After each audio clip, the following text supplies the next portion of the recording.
Greetings, friends. My name is Joseph Kolakowski. I'm a Hasidic rabbi and I'm also a prison chaplain in a multi-faith setting. I'd like to give thanks to Almighty God for this opportunity that we have to share a few minutes together, and also to thank the Scranton area Ministerium for sponsoring this lecture. This week we're celebrating the 11th annual World Interfaith Harmony Week from the United Nations. And when I heard about this, which I'd really never heard about before, to be honest, the first thing that came to mind was that my work as a prison chaplain, which I've been involved in various capacities in prison ministry since 2009, when I thought about the idea of interfaith harmony, I realized that what goes on inside the prison could be a model for what happens on the outside. First of all, the idea of a prison, the idea of a Department of Corrections in general, even though it's been much maligned in modern days, is really a very lofty goal. We don't call this the Department of Punishment, the Department of Retribution. It's the Department of Corrections. The concept of corrections means that you can put someone back on the right path as opposed to where they were before. If someone comes into the Department of Corrections, it's because they need to be corrected. And our hope is that we provide even though I'm speaking just as an individual, and I'm not representing the Department of Corrections in any manner, even despite my employment. Our job is really to serve the community, to be of service. We're not making widgets. We're providing a service, and that service is the service of putting these men and women back into society better than how they came in. And the truth is, we can treat some symptoms of this, but actually, more than that, we, in the sense of justice, the sense of social justice, the sense of criminal justice reform, and so forth, what we should really be involved in corrections, is to not only correct that person who we are interacting with, but also correct society, that it should not be the type of society that produces people who need this correction.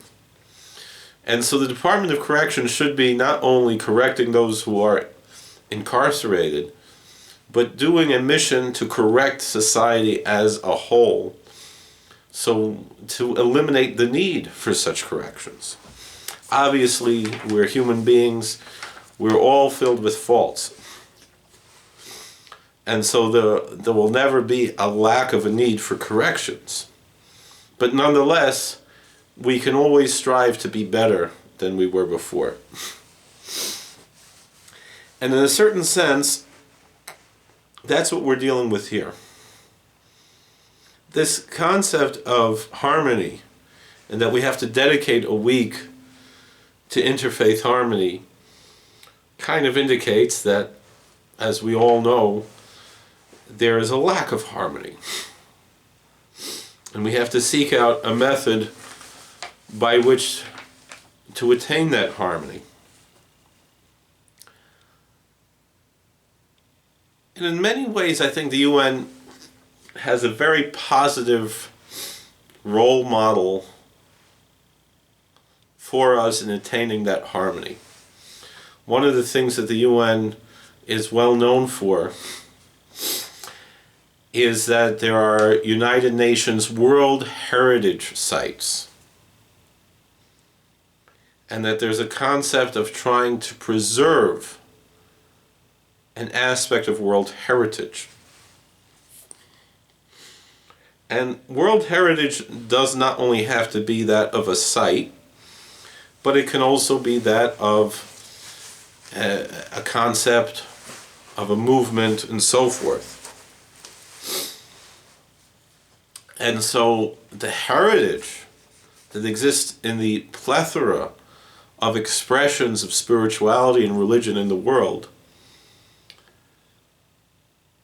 also deserve to be protected as an aspect of the world heritage. And protecting an aspect of world heritage means that it does not get lost.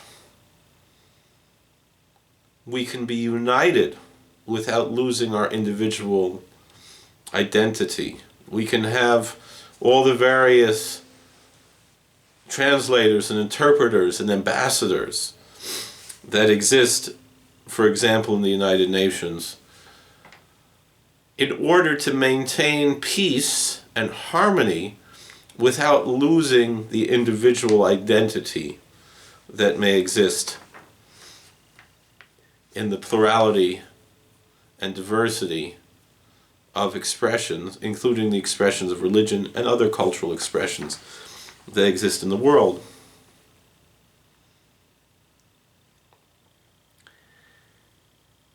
It's often said that a prison is like a town. You have the population that lives there, and you have the population that works there and doesn't necessarily live there. Although many people might live in a town and work there too, which is the same thing in a prison. The inmates who live here work here as well. And in any town, you have a store, you have a doctor, perhaps a hospital, you have a barber shop, you have various industries, and also, in just about any town you'll find, even very small towns, you'll have a church, and maybe more than just a church, many different churches, perhaps a synagogue or many different synagogues, mosque or mosques, and other religious communities of various kinds. The thing is that in general, on the street, as we say, most people are going to go to the same doctors. Many people are going to shop at the same stores, maybe not everyone. People of different backgrounds and cultures generally will be working together in industry and services. But when it comes to religious services, we tend to stick to our own. We have our community, and maybe for good reason, we stick to our own community. Many of our own religious traditions will teach us that we're not supposed to be going to someone else's church. And I don't think there's anything necessarily wrong with that. I'm from such a tradition. But nonetheless, how do we accomplish harmony? And how do we use, perhaps, as I've seen, as I've experienced, like I said, since 2009, working in prison ministry, how do we use this as a model for something that can be used, as we say, on the street, on the outside? In prisons, we encounter different religions than we might on the street. It's one of the challenges, actually, of prison ministry. And I think something that I believe that the Scranton area Ministerium would be interested in having people be aware of. It's often a difficulty, particularly in prisons that are located in rural areas, as many prisons are, to find volunteers or even paid chaplains to serve some of the smaller religions, some of the minority religions that exist in the prison. And yet it's our desire to serve all. It's our job to serve all. Because this is a free country, thank God. We have no established religion. We don't have one single Church of America. And so it's our job in a prison to make sure that everybody, to the best of our ability, has access to the services that they need, which would mean all the various expressions of religion should have some kind of access. It doesn't necessarily mean a paid chaplain, could be It could be a volunteer chaplain, or it could be a visitor in the visiting room who is a spiritual advisor.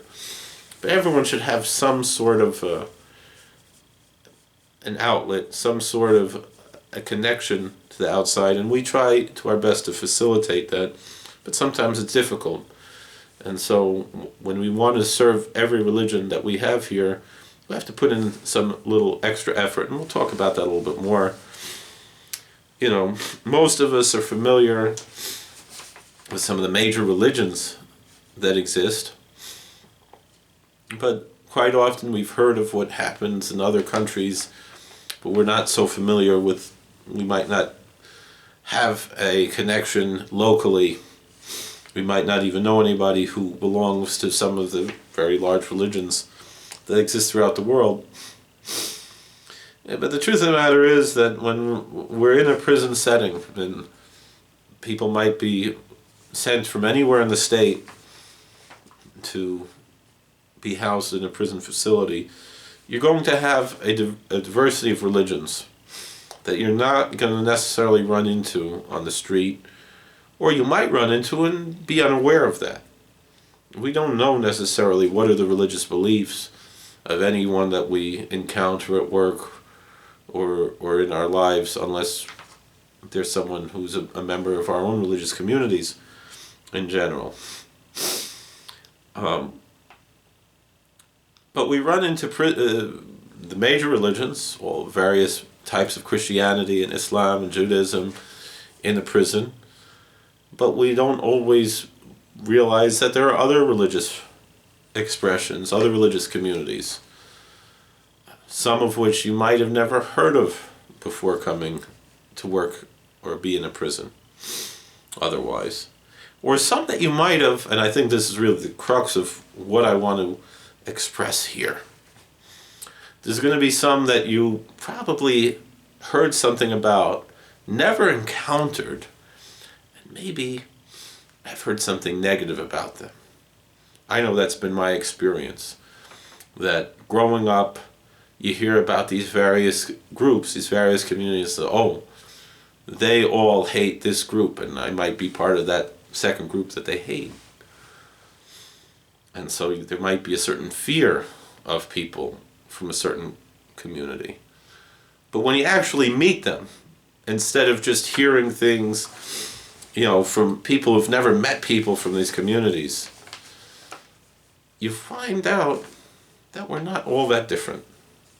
We might disagree on certain things. Everybody disagrees with everybody on something. But they're not these evil monsters that we might imagine them to be. And I think that's a core aspect of how we gain interfaith harmony, is by interacting with people of these other faiths, including those that we might have negative beliefs about. I know I had always heard about one particular religion, the Nation of Islam, who were the followers of the Minister Louis Farrakhan. And I always heard negative things about this group.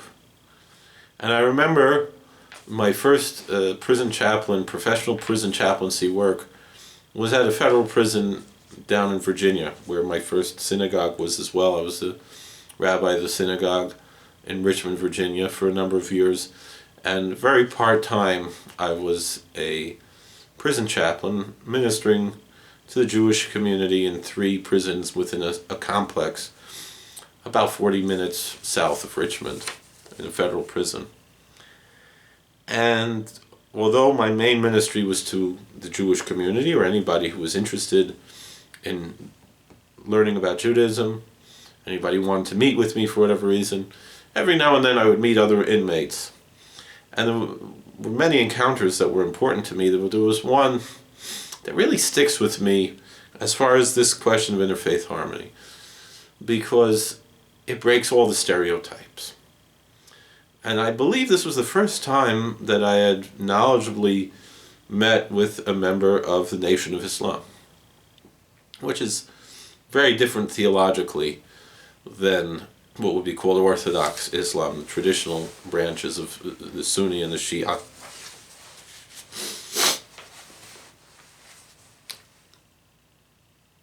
And this inmate, he told me that his mother, I think maybe even his grandparents, were members of the Nation of Islam. And he was very friendly to me. And I don't remember our whole conversation, but we had a nice, brief conversation. And I don't even remember how he segued to bringing this up. But he said, and you have to understand that the Nation of Islam had some differences with someone who was rightfully venerated in the United States of America, given his own day.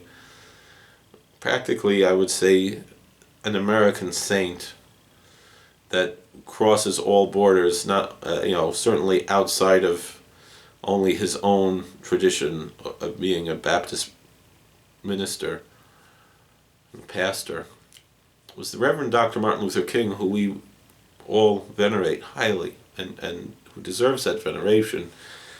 But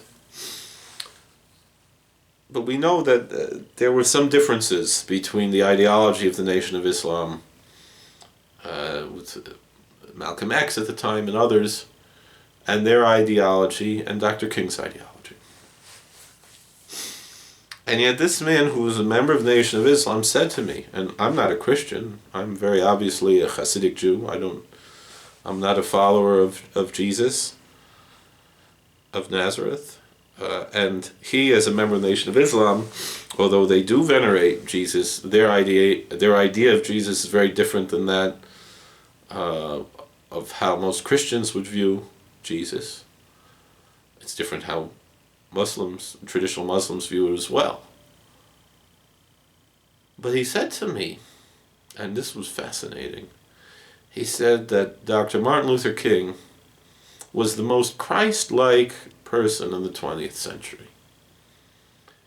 Now, I'm sure that Dr. King would be honored to hear that, because that was his whole goal in life as a Christian minister, to emulate the example of his Christ.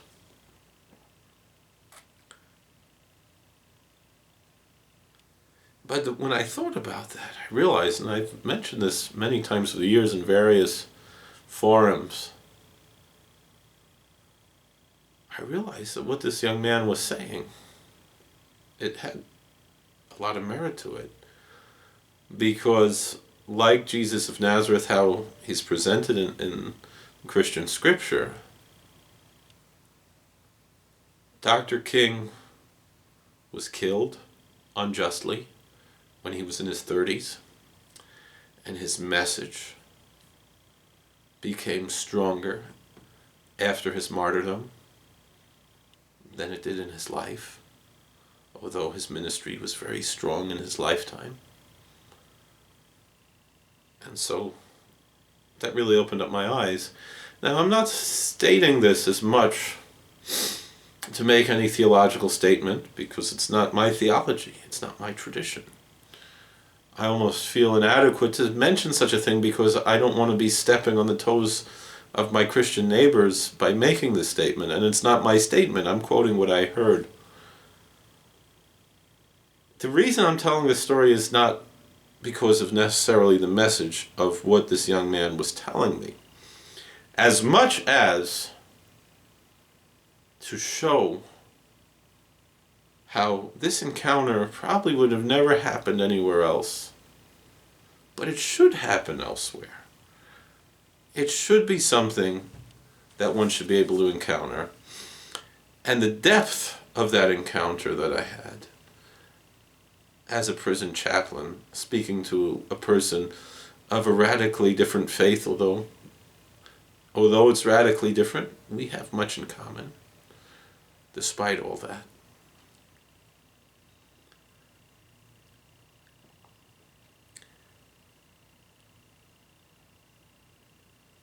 And that's really what is the power of Interfaith Harmony.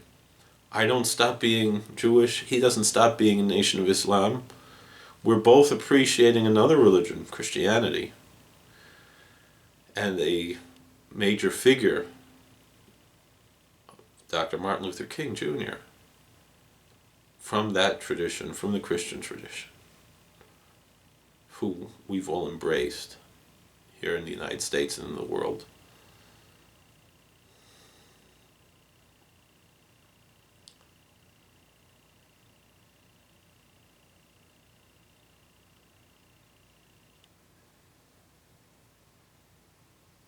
And it's really, really a powerful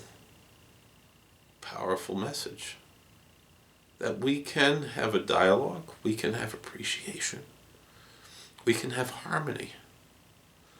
I can't say, oh, I'm not talking to him because he's from a group of people who don't like people like me. No. Sometimes we might take risks doing that, but I think in the end those risks are worthwhile.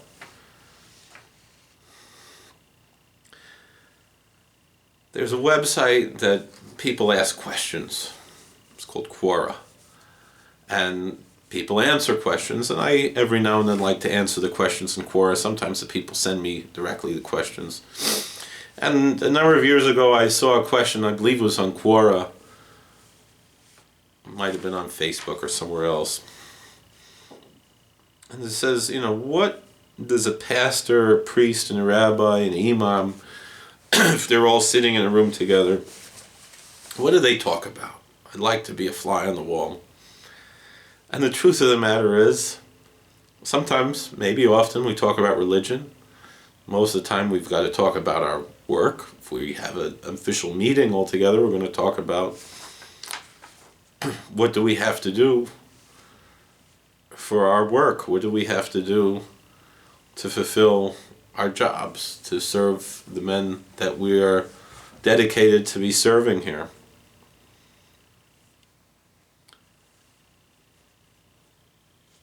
Most of all, we find that even though the priest and the deacon might have their collar, and and I might have my kaftan and my hat or my yarmulke, we're all different. We all look different, but we're all human beings. And we can share jokes with each other, talk about movies we saw, or the news and politics, and we could just all get along. And so when I mentioned that, it was a little bit disappointing because they were expecting very deep discussions of theology and so forth, which we sometimes might have. But for the most part, we just talk about normal things, and that should not be a disappointment.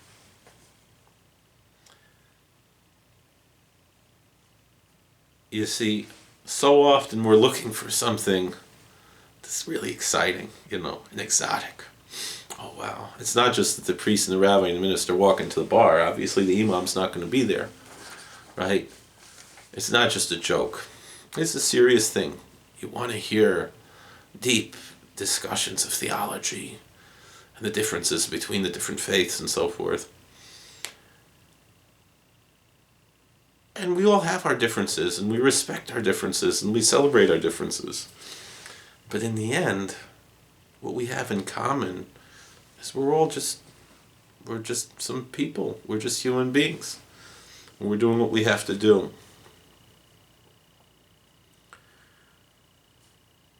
And that simplicity and that normalcy, that it's not some big deal. Oh, we're going and we have some big crusade that we're going to go and be making Interfaith Harmony. No, just making it normal. Just living a normal life and coexisting and having that harmony. That is so much greater than any lofty spiritual and theological discussions and philosophical discussions.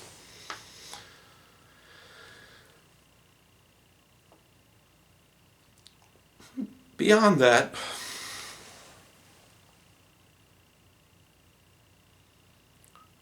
one of the things that's fascinating to me as someone who is in the multi-faith setting not trying to change anybody, trying my best to minister to people of other faiths and of my own faith in a way that's fair to everybody, doing the things that we have to do, doing my job. But part of the excitement of it is I get to learn about other religions. Here, I'm a supervisor in my current position, and I supervise all the religions that are here. And I get to learn about them. I actually was considering a position in another state where I would only be the rabbi, so to speak. I would be ministering to the Jewish community full-time in several prisons. And I realized that would kind of be boring to me.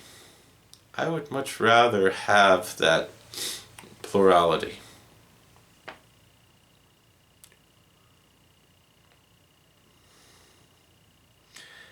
And one thing that I've learned, we have all different types of religions in the prison. Now with the past year or two, with the lockdowns in reaction to the pandemic, we had to be a little bit creative in how we serve our different faith traditions. It was difficult to bring people in, volunteers and so forth, which we had before the lockdowns. We had a volunteer who served the Hindus and the Buddhists, and we had for the Jehovah's Witnesses, and for various reasons we don't have those currently. The one thing that came up that was recommended and that we embraced here is that we could find videos on YouTube and other places and broadcast them to the inmates. They don't have direct internet access. So we can curate a list of videos and make them available. And so I took upon, and even though we've opened up since then, we show 12 different traditions or groups of traditions every week where I'm serving, and I'm in charge of that. And so on Monday morning, we have the Eastern traditions, like I said, the Buddhists, the Hindus, even though we don't have any Sikh inmates. Right now we don't have any Hindu inmates either. But we'll might show a lecture about Sikhism, or educational materials, or about Jainism or other or Taoism, that people can be educated about these different traditions. That's Monday morning. Then Monday afternoon, the Native American spiritual traditions, and we do have a Native American chaplain to serve that community. Tuesday morning, we show for the Wiccan community, and Tuesday afternoon for the Jehovah's Witnesses. Wednesday morning we show for the Mormons, and Wednesday afternoon for the Jewish community. Thursday morning we show for the Nation of Islam that we mentioned before, and Thursday afternoon for the Odinists, the Asatru, the Norse pagan traditions. Friday morning we show for traditions that are from the African diaspora, the Rastafarian and the Santeria, Yoruba, and the Ma'at traditions. And Friday afternoon we show a Muslim video, traditional Sunni Muslim video. And Sunday morning, a Protestant Christian video. And Sunday afternoon, a Roman Catholic Christian video. And so each tradition has about 2 hours a week, and if there's room on the DVD, we show it over and over again. So it might be shown 2 or 3 times. And I have to watch those videos, make sure they're appropriate. And so I get to learn about these different traditions. And then beyond that, we do our best to have chaplains to serve, whether full-time, part-time, or volunteer. And at various times, like I said, we had an Eastern tradition, Buddhist and Hindu volunteer. We had a Wiccan volunteer. We still have an Odinist, Asatru volunteer. We had Jehovah's Witness volunteers. We have paid chaplains who are Protestant, Catholic, Eastern Orthodox, Christian, Muslim, Native American, Jewish. And we get to learn about these different traditions. And part of the fun, for me, I always love to learn about different religions, is to see, although we are certainly different, and we know our differences, and we respect our differences, but to see how much we are the same. Jungian psychology teaches that religion was the grand force that essentially domesticated humanity. Without religion, we'd essentially be animals. In a sense, it's religion that separates us from the animals. From the other animals, we should say. And spirituality. I also work for the Office of Mental Health in New York, and as a chaplain as well. And I was given a guide to spirituality groups, which are supposed to be non-denominational and have universal appeal. And Albany defines spirituality at its lowest common denominator, which is its greatest common denominator, as being that which makes life meaningful. Which means even if a person does not believe in anything supernatural, they are still spiritual. Because spirituality is not only about souls and angels and God, but spirituality is about meaning. And I say that meaning often is that which we have that animals don't have. And so obviously religion is a spiritual pursuit, but there are everything becomes spiritual if you recognize it as such. And you don't let yourself become lost. You don't let yourself become just a zombie, just a vegetable, which is very important in an institutionalized community, whether it be a mental facility or whether it be a correctional facility. This idea of spirituality is really essential. It's not just for the religious people. It's not just for the people who go to church or go to the mosque or go to the synagogue or the Native American ceremony. Spirituality is integral and essential in the essence of what it means to be a human. And it would protect a person from becoming institutionalized, because that is something that we don't want to see. One of the Hasidic masters, Rabbi Danziger of Alexander in Poland, said that the Ten Commandments begin with the words that I'm the Lord your God who took you out of the land of Egypt from the house of slavery. He asked, why does it say the house of slavery? Why doesn't it just say took you out of slavery? The Jewish tradition says there are no extra words in the Bible. Every word, every letter is put by God for a reason. And so the Rebbe of Alexander says that the house of slavery means that they felt at home in their slavery. They became institutionalized. And God set them free from that feeling of feeling at home within their slavery. That doesn't mean you don't make the best of the bad situation you're in. It means that you don't get so comfortable that you don't want to leave. And that's not only about prison, that's about every prison that we find ourselves in. I often tell inmates here that a lot of folks in here are more free, because they're free on the inside, than a lot of folks who are out on the street, who were imprisoned by their own issues, their own addictions.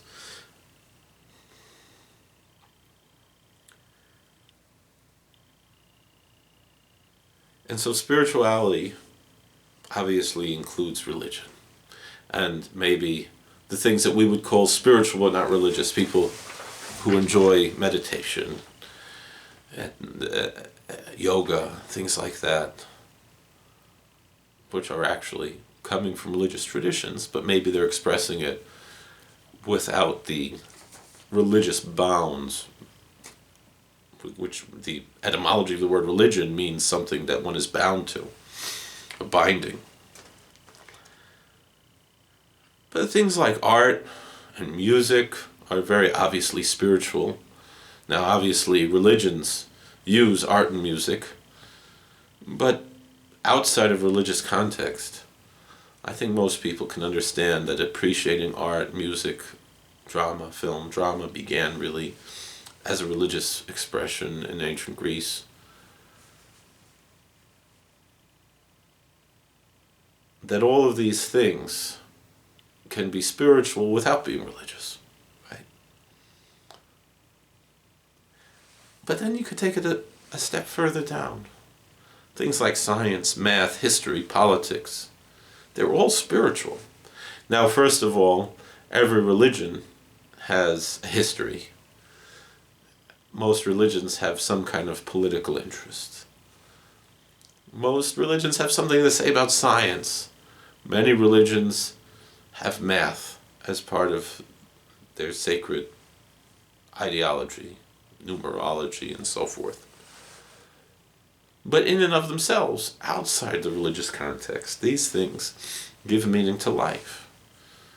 Meaning, the way I say it is that we as Americans look at George Washington in a very special way.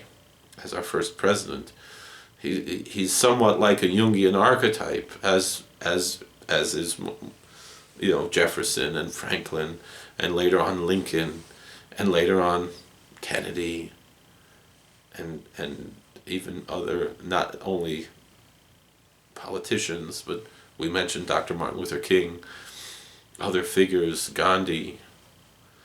And within our own traditions, we all have our own saints that we venerate within our traditions, even if we don't use that term necessarily. But people who have gotten to a level where they're essentially like a Jungian archetype. And the idea that I want to bring out here is that all of these things are spiritual, meaning with no disrespect to the animals. But I don't think a Dalmatian dog thinks about the first Dalmatian to get the AKC recognition as their patriarch. The way that we look at the father of our country, the way we look at Washington, the way we look at Lincoln. So in that way there's meaning, and in that way there's spirituality to history. And the same thing, science, math. Animals don't think about these things the way we as humans do. And so that means that there's meaning in these things, even in the secular sense. That secular sense is nonetheless spiritual, in the sense that we say spirituality means that which makes your life meaningful, in the broadest sense of the term. But nonetheless, we find that between these various traditions that I interact with, we find we have so much in common, because we're all human beings. And the religious expressions, although they are different, although they have diversity and plurality, nonetheless there are some common bonds that we all share. Carl Jung was very famous to say that he had a theory of the collective unconscious, which could be a scientific understanding of things that are understood to be spiritual, other realms and other levels in heaven, and angels and ghosts and demons and so forth. That these things have a reality that can be measured scientifically through the study of psychology. Dr. Jung was very famous that when he was asked if he believed in God, he said he doesn't believe, he knows there's a God, which is what Maimonides teaches, that Judaism, my tradition teaches, it's not a matter of faith, but Deuteronomy says you were shown to know that the Lord is God. Again, I'm not pushing my religion, I'm rather trying to share that there are similarities between the various traditions. And so, when I mention these various traditions I interact with, and obviously Christianity and Islam have a lot in common with Judaism because they came from that same root of Judaism. Obviously Judaism has changed over the years as well, but nonetheless we're all coming from that common ancestry. But nonetheless, even within the various traditions, meaning I come from a particularly Hungarian approach to Hasidic Judaism, which embraces some religious conservatism, but also some religious fervor and charisma and revivalism and mysticism. And I find that in these other traditions as well, meaning one of our chaplains here is an Eastern Orthodox Christian priest, and quite often he takes me over to seminary over here, St. Tikhon's, where he's a professor, and we actually have the men who are becoming priests. They'll come here, or they might already be ordained as priests. They have an internship in the prison. And I realize it's not just the beard and the long coats and the hats that we have in common with the Russian Orthodox or other Eastern Orthodox Christian priests, but the way they venerate their saints is very similar to how the Hasidic Jews venerate our tzaddikim, essentially our saints. Their traditions of music, which also we have very strong musical traditions. Other things are different. Obviously, their iconography is something that's very foreign to us. And so we see our differences and we see our similarities, and obviously also our theology is obviously different. But we can see, even the truth is, culturally, the similarities, things that are expressed in the ultra-Orthodox Jewish world, the idea of the kollel, where a rabbinical student will be paid and be married, and I've often said that the kollel is the Jewish equivalent of a monastery, except you're married with children. But then the priests in the seminary there, who are not in the monastery, there's a monastery there as well, they're married with children as well, and they're also paid to study and devote themselves to their faith.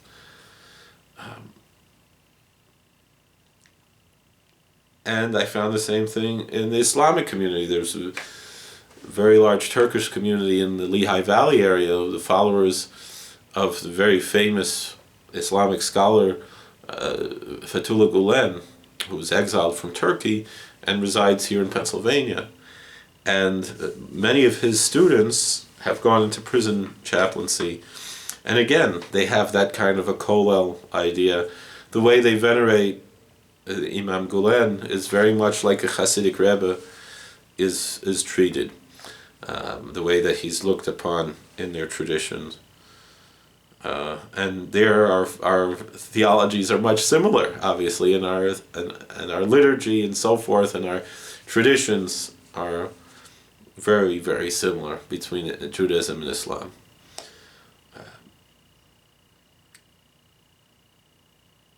Obviously, most of the things I said about the Orthodox Church could say about the Catholic Church as well. And our interactions there as well are very special.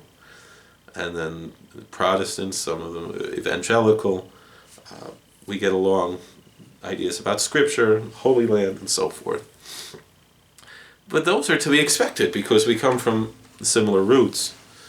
But when you cut to very different traditions, get to the Eastern traditions, the Buddhists, the Hindus, and we find that their manner of meditation is not that different from that which is taught from some of the Hasidic masters. We get to the Native Americans, and we see their traditions of music and dance and storytelling are very much very similar to the Hasidic traditions of music and dance and storytelling. Even a lot of their use of herbs and so forth, even though that's not as important in Hasidism as it is in the Native American traditions, we find those balances, those similarities. Even some of the early Hasidic masters said that there's a sacred aspect of tobacco, which is extremely sacred to the Native American traditions. And even some of the other traditions, the Wiccans and the Odinists, the neo-pagan religions, again, we find that these are theologically so different than us, and yet we can find surprisingly a lot of common ground. But beyond that, just seeing that we can be friends, maybe me and the Odinist minister who comes in here, we talk about politics, we see we're on the same page, and me and the Native American chaplain will talk about cartoons that we like, things. And that would not happen, certainly for someone who is very religiously conservative like me. The average Hasidic Jew does not interact, unless it's maybe some kind of a business dealing, with people of these other faiths, unless you're a prison chaplain, right? That's really the only time that you see these types of things. And I'm not the only one, although most of my fellow rabbis who are in this work are part-time. They have a different approach. But nonetheless, you wind up learning that we have so much more in common than we have that's different. And we learn about ourselves more through that. On worldinterfaithharmonyweek.com, they had a collection, a PDF file, with 200 quotes from various traditions, some of which I was already familiar with and I'd like to share and reflect on as we conclude here. We mentioned Gandhi before, who's, I think, certainly also an archetypical figure. And he was a very pious Hindu priest, I believe, religious figure. And he writes, I hold it as the duty, even though he started his life as a lawyer, he said, I hold it as the duty of every cultured man and woman to read sympathetically the scriptures of the world. If we are to respect others' religions as we would have them respect our own, a friendly study of world's religions is a sacred duty. My respectful study of other religions has not abated my reverence for or my faith in the Hindu scriptures, says Gandhi. They have indeed left deep mark upon my understanding of the Hindu scriptures. They have broadened my view of life. They have enabled me to understand more clearly many an obscure passage in the Hindu scriptures. And I would say it's the same thing, my experience with learning these other religions. When I learn about other religions, I don't lose myself. I learn more about myself. I learn more about why I believe what I believe. And so interacting with others and listening to others is a way that you can learn about yourself.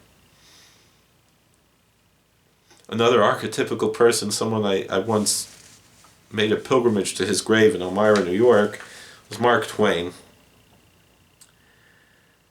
And Mark Twain, he was famously traveled the world and wrote about it, but not only did he write many novels, but he was a journalist who traveled all over the world. And a lot of people don't know that he's from more or less this area, not too far from here.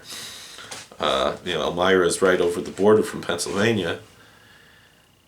Because we think of him being on the Mississippi River, but that's because he was able to travel and learn about the world.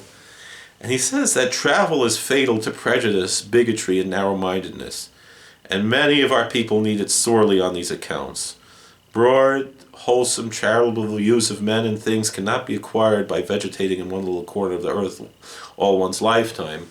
Now I understand it's not always easy to travel. I had an opportunity actually to travel to India on a mission trip recently, and I had to turn it down because of the situation in the world and the uncertainty of the reactions to these uncertainties. And even though I would have probably certainly gained much more from traveling, we gain something from reading. But we gain more from interacting. And nowadays we can interact with people all over the world, and we can make ways, with these Zoom and all these other technologies, we can actually have a discussion with someone in India or in China or in Africa or South America without physically traveling to those places. In our tradition, the Hasidic tradition, it says from the Baal Shem Tov, wherever your thoughts are, that's where you are. And I think by learning about these others, we lose these types of bigotry. I know I myself, I've faced some backlash about my openness within my own community to other traditions. And I wonder, why are people so afraid of interacting with the other? And part of it is that fear that you might lose yourself. But if you're secure enough in who you are, you're not going to lose anything. If anything, you're going to gain yourself. You're going to be stronger in who you are. But we mentioned Carl Jung, and again, one of the quotes that's on the WorldInterfaithHarmonyWeek.com website says, "There is no coming to consciousness without pain. One does not become enlightened by imagining figures of light, but by making the darkness conscious." That's a very deep statement from a very deep man, someone who, even though he himself was not Jewish, he studied the depths of Jewish mysticism, and many of his Jewish students considered him to be kind of like a holy rabbi in many ways to them, a tzaddik, a saint. And Dr. Jung is saying that it is that darkness that we, in a sense, have to embrace, because it's only in imagination that it's darkness. Like I began our story with, I had always heard negative things about Nation of Islam, or might have heard negative things about the Odinists and others. But actually meeting them, actually fellowshipping, interacting, you see we have much more in common than we have that's different. And that's something, this very famous quote that another person who's become an archetype was Albert Einstein. And there's a fascinating story that after World War II, there was another Orthodox Jewish rabbi who was a chaplain, a military chaplain, who, after saving so many people's lives, rescuing people, helping people during World War II and after World War II in the DP camps, he comes home to America and one of his children unfortunately becomes ill and passes away. And this rabbi was looking for help, looking for guidance. And it's interesting, you would have thought he would have turned to one of his rabbis or maybe another rabbi. And I'm sure he did that as well. But he also wrote a letter to Albert Einstein asking for his insight. And Professor Einstein said, he wrote back to this grieving rabbi, this chaplain, "Although we human beings are part of a whole, the universe, we experience ourselves as something separated from the rest. A kind of optical delusion of our consciousnesses." I'm wondering if he got that from Leo Gorcey. I showed that to Leo Gorcey's daughter, actually. I said, I wonder if Einstein was a fan of the Bowery Boys. But he said, "This delusion is a prison for us." Back to the quote. Again, we're talking about prison, right? "Restricting us to our personal desires and affection for a few persons nearest us. Our task must be to free ourselves from this prison by widening our circle of compassion, to embrace all living creatures and the whole nature of it in its beauty."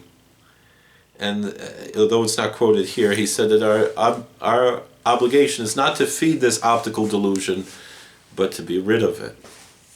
This delusion that we are not all one. Again, if we come from a monotheistic tradition, we believe we all come from that one source. And so we are all essentially one. I'm not putting down the other traditions, I'm just making that statement. And it's interesting that he wrote this to someone who was in very deep grief. Because the truth is, if you feel grief for something very personal, which is appropriate, we sometimes have to ask, why don't we feel that grief for the universal? The problem is that it could be very numbing, it could be overwhelming. But we don't have to only wait for times of sadness to search for that which is good. We don't have to be in prison to find that interfaith harmony. if we learn from these lessons, I'm always reminded of, there was an episode of Seinfeld where the character George, he's talking to his therapist, and he tells the therapist, God won't let me be successful. And the therapist said, George, I thought you told me you don't believe in God. And he said, well, I do for the bad things. And I remember Rabbi Twersky from Denver, he lives in Brooklyn now, he says, when he was a kid in yeshiva, they used to throw water balloons out the window. He said, you should make a God balloon with all the negative things. Instead of filling up a balloon with water, fill up the balloon with negative ideas about God and throw that out the window, because they're very positive things. If you're a believer in God, to focus on the positive, think about the good. And if you're not a believer, whatever makes your life meaningful, focus on the good, focus on the positive. Don't wait for a disaster. Don't wait to be in the foxhole. Find the good and the harmony between everything that exists in the world, in the celebration of diversity, and in a simplistic form. It doesn't have to be fancy. You didn't discover America, You're finding something that's really inherent in who you are. You're finding something that's very basic and normal. So it doesn't have to be exotic and exciting. We don't have to exotify anything. Rather, we celebrate and respect differences, just like we respect other people. We don't act in someone else's home the way we act in our own home. We have that modicum of respect. We don't cross boundaries, and we're not disrespectful. But nonetheless, we recognize the potential for good, the potential for harmony. We can preserve the heritage of the world and not let it be lost, not let it be assimilated, but also not let it be a source of hatred or division, but rather a celebration of diversity with unity, e pluribus unum. Those very basic things that unite us, and those many things that we have difference that we can celebrate, should all be embraced, and we don't need to be in prison to do that. Rather, like Einstein said, we have to be freed from the prison of delusion, the prison of separation, and embrace that which unifies us without losing who we are. And I think that's what World Interfaith Harmony Week is all about. For more information about World Interfaith Harmony Week, please visit www.worldinterfaithharmonyweek.com. And for more information about the Scranton area Ministerium, you can find them online as well as their Facebook group. Thank you for watching. All the best to you. God bless. And you can follow me also. I'm Rabbi Joseph Kolakowski. I'm on Twitter, Facebook, YouTube, a few other places. I'd love to speak with anybody. God bless.